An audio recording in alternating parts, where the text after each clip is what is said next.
Next is 2.5 instruction cycle.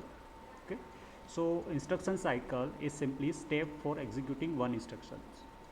Okay, so whenever we are writing any program, it is simply a set of instructions.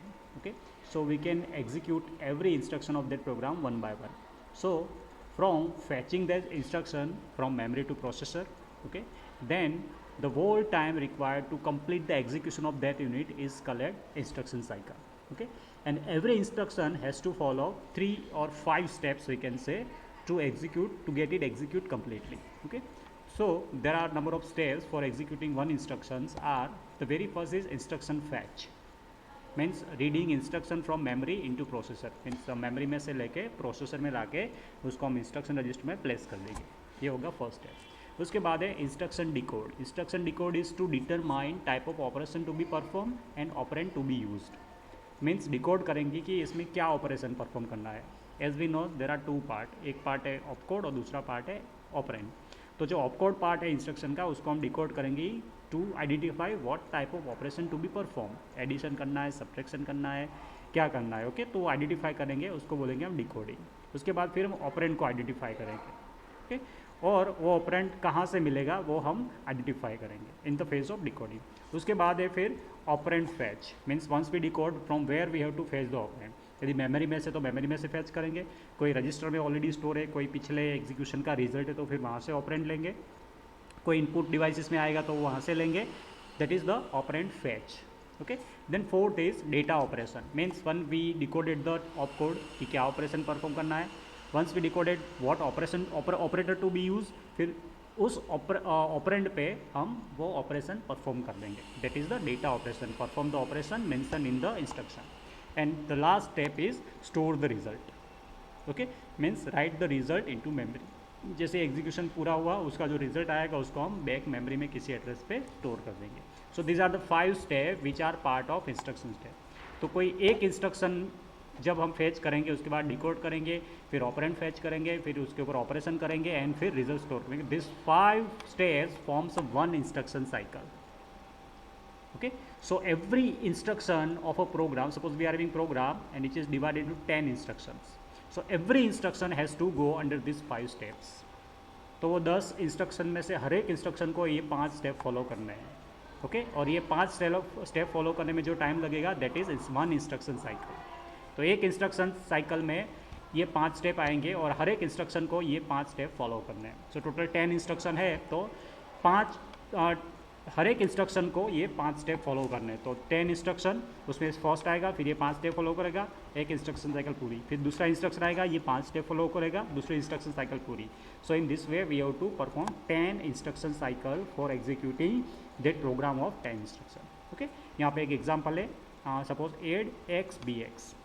ये suppose instruction है, तो इसको execute करने के लिए इसकी इंस्ट्रक्शन साइकिल क्या होगी, ये 5 स्टेप कैसे फॉलो करेंगे. तो सबसे पहला होगा fetch the add instruction from memory to IR. इसमें से ये ऐड इंस्ट्रक्शन है पूरा, उसको फेच करके हम IR में स्टोर कर देंगे. उसके बाद डिकोड और आइडेंटिफाई टाइप ऑफ ऑपरेशन. तो यहाँ पे हम डिकोड करके हम मिलेगा कि एडिशन करना है. Okay, the type of operation we identified. उसके बाद read operand from memory location X. Okay, ये मेमोरी लोकेशन दिया हुआ है, उसको वो मेमोरी लोकेशन में से हम ऑपरेंड लाएंगे.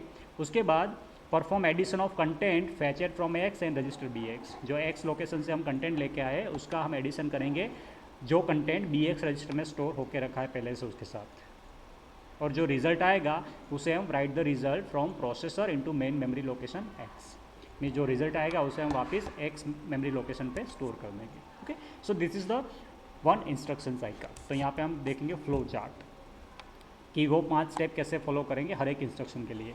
तो इनिशियली जब हमारे स्टार्ट होगा एग्जीक्यूशन तो हमारा सीक्वेंस काउंटर रहेगा 0. Okay, sequence counter is useful for generating timing signal, जैसे हमने पहले टाइमिंग एंड कंट्रोल यूनिट में देखा था. ओके, तो जैसे ही हमारा इंस्ट्रक्शन का एग्जीक्यूशन स्टार्ट होगा initially sequence counter will be 0. Okay, सबसे पहले हम प्रोग्राम काउंटर में से एड्रेस लेंगे. Program counter is storing address of next instruction to be executed. वो एड्रेस लेके हम एड्रेस रजिस्टर में डाल देंगे एट T0 टाइमिंग सिग्नल पे. फिर एड्रेस रजिस्टर्स में जो एड्रेस लिखा है वो एड्रेस पे मेमोरी में से जाके वो इंस्ट्रक्शन को हम उठा के इंस्ट्रक्शन रजिस्टर में प्लेस कर देंगे. This is instruction fetch.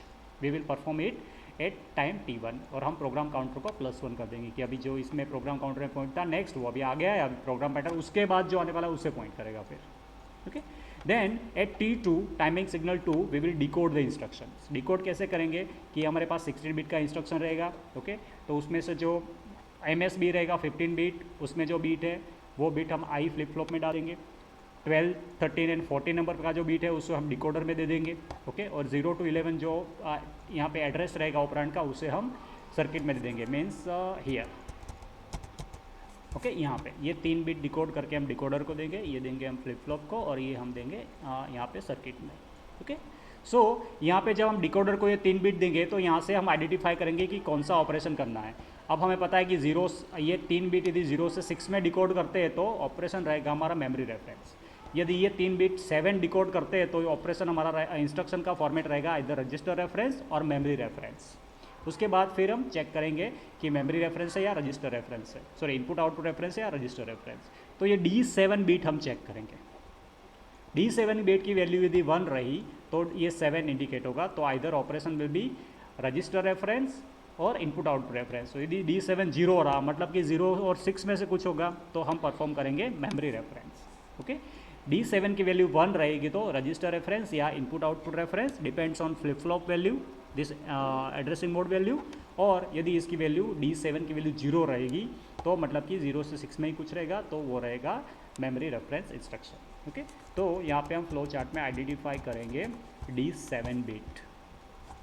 यदि D7 की बिट वैल्यू की रही 0 मतलब कि हमारा जो डिकोड हुआ bit that will be from 0 to 6, तो हम मेमोरी रेफरेंस ऑपरेशन परफॉर्म करेंगे।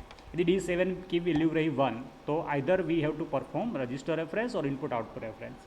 फिर हम चेक करेंगे आई बिट एड्रेसिंग मोड। यदि एड्रेसिंग मोड हमारा 0 रहा मीन्स डायरेक्ट एड्रेसिंग रहा और तो हम परफॉर्म करेंगे रजिस्टर रेफरेंस, मीन्स D7 की वैल्यू 1 रही, फिर flip flop means addressing mode 0 रहा तो हम परफॉर्म करेंगे रजिस्टर। D7 की वैल्यू 1 रही और हमारा एड्रेसिंग मोड रहा 1 इनडायरेक्ट एड्रेसिंग, तो हम परफॉर्म करेंगे इनपुट आउटपुट ऑपरेशन। ओके, तो हमारा इंस्ट्रक्शन हो जाएगा इनपुट आउटपुट रेफरेंस इंस्ट्रक्शन। यदि D7 की वैल्यू 0 रहेगी तो हम परफॉर्म करेंगे मेमोरी रेफरेंस। फिर हम अगेन यहाँ पे एड्रेसिंग मोड चेक करेंगे, मीन्स मेमोरी रेफरेंस मीन्स पता चल गया कि हमें ऑपरेशन परफॉर्म करना, ऑपरेंड लाना है मेमोरी में से। अब कहाँ से लाना है, जो एड्रेस दिया है वहाँ से या एड्रेस से और एक और एड्रेस मिला वहाँ पे। तो for that we will check addressing mode. If addressing mode is equal to 0 तो जो एड्रेस है वहाँ से हमें ऑपरेंड मिल जाएगा। ओके, और if addressing mode is indirect तो हमें मेमोरी रेफरेंस का जो एड्रेस ये 0 to 11 बिट में दे के रखा है वहाँ से एक और एड्रेस मिलेगा, फिर वो एड्रेस को हम रखेंगे एड्रेस बस में और वहाँ से फिर ऑपरेंड फेच करके लाएंगे। Okay, if it is indirect addressing mode, और जो भी फिर इंस्ट्रक्शन होगा उसे हम एग्जीक्यूट करेंगे, और एग्जीक्यूट करने के बाद the one instruction cycle is over and then we will do this repeat the same things for instruction number 2 and that's all. Okay, so this is the instruction cycle, that's it.